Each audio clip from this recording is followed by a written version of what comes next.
ओवीस kitchen या recipe चॅनलमध्ये तुमचे स्वागत आहे। तर आज आपण एक कच्चा बटाटा किसून कोथिंबीरमध्ये टाकून अतिशय भन्नाट चवीची रेसिपी पाहणार आहोत। यापूर्वी ही रेसिपी तुम्ही कधीच केली नसेल, पण जर एकदा केली ना तर सगळेच जण अगदी कौतुक करतील तुमची, कारण की इतकी जास्त ही रेसिपी चविष्ट होणार आहे आणि इतकी जास्त सोपी सुद्धा आहे। तर चला थोडाही वेळ न घालवता लगेच रेसिपीकडे वळूयात। तर बघा, त्यासाठी इथे भरपूर अशी कोथिंबीर घ्यायची आहे आपल्याला। सुरुवातीला कोथिंबीर जर निबार असेल तर त्याची अशा पद्धतीने तुम्ही देठ काढून घ्या, पण ही कोथिंबीर जास्त निबार नव्हती, त्यामुळे मी बघा अशाच पद्धतीने जराशी देठसुद्धा घेतलेली आहेत। पण अगदी जाड काडी असेल तर ती सुद्धा इथे तुम्ही काढून घ्या। व्यवस्थित अशी कोथिंबीर आपल्याला आता निसून घ्यायची आहे आणि स्वच्छ 2 ते 3 पाण्याने ही कोथिंबीर धुवून घ्यायची आहे, कारण की आता पावसाळ्याचे दिवस आहे आणि पालेभाज्यांना भरपूर प्रमाणात माती लागलेली असते। तर बघा, कोथिंबीर पाण्यातून निथळून काढली आहे आता मी। आता ही कोथिंबीर अगदी बारीक अशी चिरून घ्यायची आहे। बारीक का चिरायची हे सुद्धा पुढे मी नक्कीच तुम्हाला सांगणार आहे व्हिडिओत, त्यामुळे व्हिडिओ शेवटपर्यंत पहा। अतिशय भन्नाट चवीची रेसिपी बनणार आहे आणि अगदी कमीत कमी वेळेमध्ये ही रेसिपी आपली तयार होणार आहे। चॅनलवरती नवीन असाल आणि चॅनलला अजूनही सबस्क्राईब केलं नसेल तर एक सबस्क्राईब नक्कीच करून घ्या आणि लाईकसुद्धा नक्की करून घ्या। तर बघा, अगदी बारीक अशी आता ही कोथिंबीर मी कट करून घेते। जर थोडी थोडी मोठी राहिली असेल तर अशा पद्धतीने तुम्ही पुन्हा तिला बारीक कट करू शकता। फक्त लक्षात ठेवा, कोथिंबीर आपल्याला या रेसिपीसाठी छान बारीकच कट करायची आहे। तर बघा, सर्व कोथिंबीर इथे मी चिरून घेतलेली आहे बारीक अशी। आता ही कोथिंबीर एका प्लेटमध्ये आपण सगळी काढून घेऊया। तर बघा, व्यवस्थित अशी कोथिंबीर प्लेटमध्ये काढून घेतलेली आहे। छान बारीक चिरून घेतलेली आहे कोथिंबीर। तुम्हाला जर कात्रीच्या सुरीने चिरायची असेल तर त्याने सुद्धा तुम्ही अशा पद्धतीने बारीक कोथिंबीर चिरू शकता। तर बघा, आता इथे एक कच्चा बटाटा मी किसून घेतलेला आहे, पण किसलेला कच्चा बटाटा आपल्याला तसाच टाकायचा नाही। स्वच्छ 2 ते 3 पाण्याने तो कच्चा किसून घेतलेला बटाटा धुवायचा आहे आणि मग नंतर त्यातलं अगदी पिळून पाणी काढायचं आहे आपल्याला। अजिबातच पाण्याचा अंश बटाट्यामध्ये राहिला नाही पाहिजे। तुम्ही इथे पाहू शकता किती कोरडा असा बटाटा आपला झालेला आहे। तुम्ही बारीक किसणीने किसा, मग जर तुमच्याकडे मोठी किसणी असेल त्याने किसलं तरी चालेल। आता बघा, एक मिक्सरचं भांडं घेतलेलं आहे मी, त्यामध्ये एक 5 ते 6 हिरव्या मिरच्या घातलेल्या आहेत। मिरचीचं प्रमाण तुम्ही तुमच्या आवडीनुसार कमी किंवा मग जास्त करू शकता। आता यामध्ये 5 ते 6 लसूण पाकळ्या घातल्या आहेत सोलून। आता हे वाटून घेऊया। भरभरीतच असं हे मी वाटून घेतलेलं आहे। एका साईडला गॅसवरती मी कढई ठेवली आहे तापत, त्यामध्ये 1 पळी इतपत तेल घालून घेतलेलं आहे। तेलाचं प्रमाणसुद्धा अगदी इथे सुरुवातीला आपल्याला कमी करायचं आहे। तेल तापलं की त्यामध्ये 1 चमचा मोहरी, 1 चमचा जिरे आणि 1 मोठा चमचा पांढरे तीळ घालून घेतलेले आहेत। अशा थंड वातावरणामध्ये तर पांढऱ्या तिळाचा वापर हा कोणत्याही रेसिपीमध्ये जास्तच केला पाहिजे, कारण की ते शरीरासाठी सुद्धा चांगलं असतं। तर बघा, हिरवी मिरची आणि लसणाची सुद्धा इथे मी पेस्ट घालून घेतली आहे। आता जो किसून ठेवलेला बटाटा होता, जो आपण घट्ट पिळून घेतला होता, तो यामध्ये घालून घेऊया। यामध्ये अर्धा चमचा हळद घालून घेतलेली आहे मी। आता हे पुन्हा छान असं मिक्स करून घ्यायचं आहे। जास्त वगैरे आपल्याला हे शिजवत बसायचं नाही। इथे आपण कोणत्याही प्रकारची भाजी करत नाही किंवा मग पातळ कालवणही करत नाही। खूप जास्त वेगळी रेसिपी आहे। व्हिडिओ शेवटपर्यंत पहा, म्हणजे नक्कीच तुम्हाला ही रेसिपी नक्की काय आहे हे कळणार आहे। तर बघा, छान असं आता हे मिक्स करून घेतलेलं आहे। आता जी कोथिंबीर आपण कट करून घेतली होती ती यामध्ये घालून घेऊया। तर पाहू शकता, सर्व कोथिंबीर यामध्ये घालून घ्यायची आहे। गॅसची फ्लेम ही अगदी स्लो ठेवायची आहे, नाहीतर जो बटाटा आहे तो खाली करपू शकतो। तर आता ही कोथिंबीर या बटाट्यामध्ये मिक्स करून घेऊया आपण। व्हिडिओ इथपर्यंत पाहिलाच आहे आणि व्हिडिओ थोडा जरी आवडला असेल तर नक्कीच व्हिडिओला एक लाईक आणि एक सबस्क्राईब करून घ्या। आणि माझा हा व्हिडिओ तुम्ही कोणत्या देशातून, कोणत्या शहरातून पाहत आहात हे सुद्धा मला कमेंट करून सांगायला विसरू नका। तर बघा, छान असं आता हे मी मिक्स करून घेतलं आहे।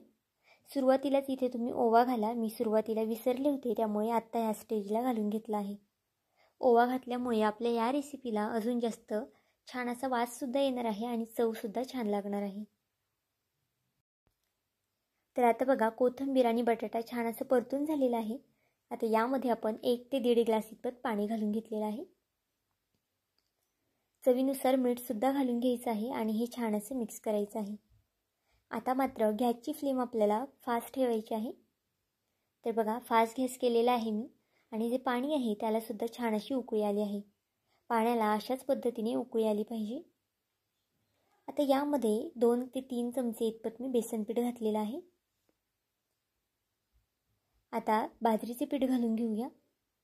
तुमच्याकडे जर बाजरीचं पीठ नसेल त्याऐवजी कोणतं पीठ वापरायचं हे सुद्धा मी तुम्हाला नक्कीच सांगणार आहे. तर बघा 2 चमचे बाजरीचं पीठ आणि 1 ते 1.5 चमचा मी इथे तांदळाचं पीठ घातलेलं आहे. जर बाजरीचं तांदळाचं पीठ नसेल तर त्याऐवजी तुम्ही ज्वारीचं पीठ वापरलं तरी चालेल. तर बघा पीठ घातल्यानंतर गॅसची फ्लेम स्लो ठेवा आणि असं ढवळून घ्या. हे छान अगदी सतत हलवून घ्यायचं आहे, म्हणजे याच्या ज्या गुठळ्या आहेत त्या होणार नाही. तर बघा अगदी सहज असं मॅश करता येतं. कलथ्याने मॅश करा किंवा मग पळीने सुद्धा हे तुम्ही व्यवस्थित असं मॅश करू शकता. अगदी खमंग रुचकर अशी ही रेसिपी तयार होणार आहे आणि खायला म्हणाल तर नक्कीच चवदार लागणार आहे. पाहुणे आल्यावर तर नक्कीच ही रेसिपी तुम्ही करा, कारण की ते तुमची वाहवा केल्याशिवाय राहणार नाही. लहानांपासून मोठ्यांपर्यंत सर्वांनाच आवडणारा हा पदार्थ आहे. तुम्ही सणासुदीला सुद्धा ही रेसिपी करू शकता किंवा मग आता पावसाळ्याचे दिवससुद्धा आहेत. आत्ता लगेच म्हटलं तरी तुमच्या घरात या रेसिपीचं साहित्य अवेलेबल नक्कीच असणार. तर बघा इथे थोडंसं पीठ मला कमी वाटत आहे, त्यामुळे पुन्हा मी अर्धा चमचा इथे तांदळाचं पीठ घालून घेतलं आहे. आता पुन्हा हे छान असं मिक्स करून घ्यायचं आहे. गॅसची फ्लेम इथे मी कुठेही फास्ट केलेली नाही, अगदी स्लो ठेवायचा आहे गॅस, नाहीतर मग जे बॅटर आहे ते खाली चिटकून जाईल. आता यावरती 1 ते 2 मिनिटासाठी मी झाकण ठेवलं आहे. आपल्याला मध्ये आधे यावरती झाकण ठेवायचं आहे. तर बघा आता 1 ते 2 मिनिटांनी पुन्हा हे छान असं मिक्स करून घेते. झाकण ठेवल्यानंतर सुद्धा आपल्याला गॅस अगदी स्लो ठेवायचा आहे, नाहीतर जे हे पीठ आहे ते अगदी खाली चिटकू शकतं. तर बघा इथे बॅटर थोडंसं मला अजून पातळ वाटत आहे, कारण की बॅटर आपल्याला अगदी दाटसर लागणार आहे, जास्तसुद्धा बॅटर पातळ लागणार नाही. तर बघा इथे थोडंसं पातळ बॅटर आहे, त्यामुळे पुन्हा मी 2 ते 3 मिनिटासाठी याला छान वाफ देणार आहे. तर बघा पुन्हा झाकण ठेवून घेऊया. तर आता 1 ते 2 मिनिटं झालेली आहेत. पुन्हा झाकण काढूया.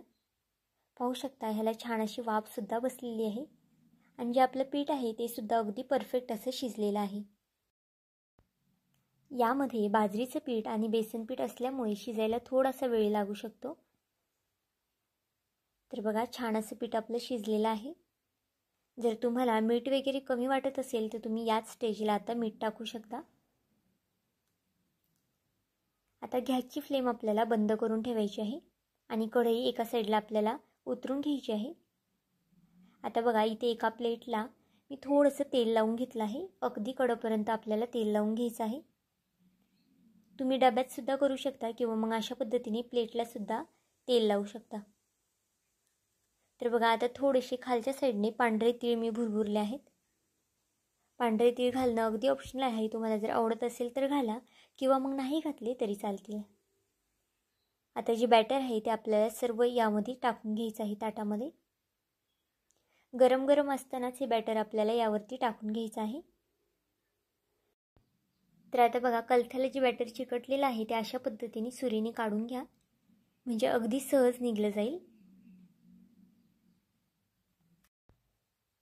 आता हाताला थोडं थोडं पाणी घ्यायचं आहे आणि हे थापून घ्यायचं आहे. जर खूप जास्त गरम वाटत असेल तर तुम्ही अशा पद्धतीने पेल्याने सुद्धा किंवा मग वाटीने सुद्धा हे पसरून घेऊ शकता. तर बघा पेल्याला पण आपल्याला थोडंसं पाणी लावायचं आहे खालून आणि अशा पद्धतीने छान हे थापून घ्यायचं आहे. तर सुरुवातीला मी हे खूप जास्त गरम आहे त्यामुळे पेल्याने थापणार आहे आणि मग नंतर थोडंसं थंड झालं की हे हाताने मी थापून घेणार आहे. तर इथे पाहू शकता हाताला अगदी थोडंसं पाणी लावून घ्यायचं आहे आणि हलक्या हाताने हे छान असं थापून घ्यायचं आहे. तर बघा अगदी कडेपर्यंत मी हे थापून घेतलेलं आहे.